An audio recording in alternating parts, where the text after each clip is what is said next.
How does mental health and physical health affect athletes?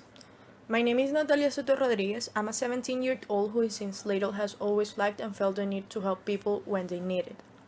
I decided to base my graduation project on the psychological field due to that at the time when I started doing it, it was one of the biggest careers in which I felt a connection and likeness. For this project, I had lots of goals.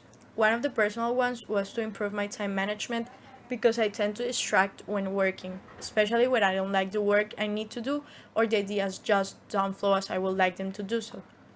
I didn't have this problem with my project with the I don't like it part because I chose it and I did like it, but I did have problems with the flowing ideas part. Sometimes I needed more ideas, but they just stopped flowing and I got frustrated for a while. But then I told myself every time that that's not who I am.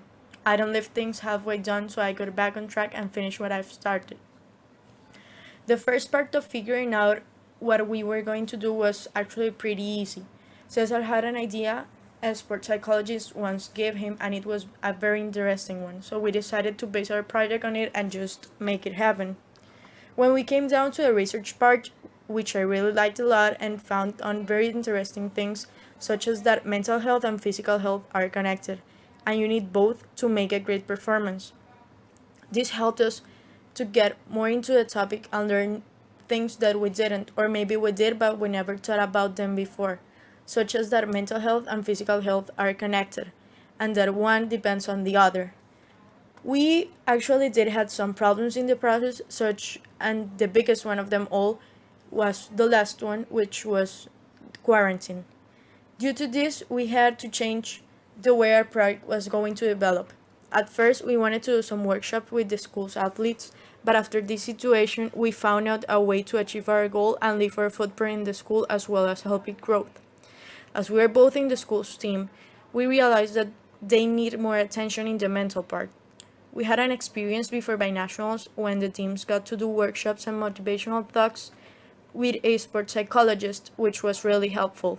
So we decided to take this as an initiative and sell the school the idea of having meetings or workshops throughout the whole year and not only before important games, but throughout every week or even every month. The idea is for students to do bake sales and fundraising activities to raise the money, so the school won't be the one who has to assume all the costs. This new plan is all based on our experience and the experience of our peers. We also sent two different forms, one to high school students and another to the 12th grade students. They both had similar questions. And we decided to send out these forms due to that we want the school to know that those past activities with the sports psychologist did help and that students below us think that it's a good idea which will eventually benefit them. We did have lots of complications throughout the whole process, but as I already said, the biggest challenge was quarantine. This made us change our plans completely, and we needed to find a way to achieve our goal, but in a different way. And we need to find this new plan in a short time. So that's when the new plan appeared, which is basically selling the school the idea of implementing a sports psychologist with motivational talks and motivational workshops for the school athletes.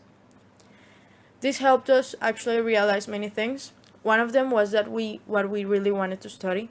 Cesar finally reassured that he wanted to study law, and I reassured that I love helping people, even more than what I thought I did. I finally realized that I could help people throughout psychology, but what my heart really told me was that I was made to study medicine, and that as well as in psychology, it's based on helping people and even saving their lives. It also taught us that we can always have controlling everything.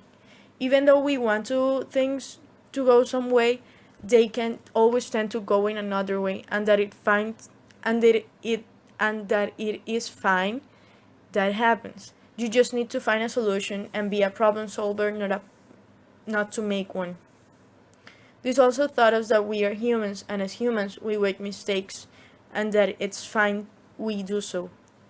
You just need to get up, learn from them, fix them, and continue focused on your goals.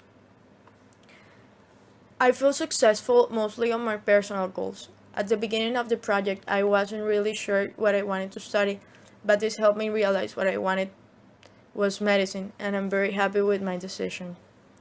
I also find out that having time management and being organized does help a lot, and with those two things, you have everything. I think that success is different for everyone. Every one of us has different goals we want to achieve, and for me, being able to achieve those goals, or maybe not, but grow as a person in the way of doing it and learning something is a clear example of success. I also think that the fact of being happy with who you are, it's a true definition, or at least for me it is. To the juniors and soon to be seniors 2021. I wish you the best of the lucks in your senior year. And towards the capstone or graduation project, I recommend you to write down everything you need to do. It's a great way to be organized and able to achieve everything you need on time. This way you won't have problems with time management and due dates. I recommend as well to be open-minded to new ideas people may you through this following year, and as well as to always try to be positive about changes. Most of the times we won't like them, but we will need to think of them in the best way possible. My last recommendation will be to always have in mind that you will make mistakes, and that it's fine to do so. We are all humans and we all commit them, but the true challenge comes when you need to overcome those mistakes, learn from it, and continue with your project. As Winston Churchill once said, success is not final, failure is not fatal. It is the courage to continue that counts.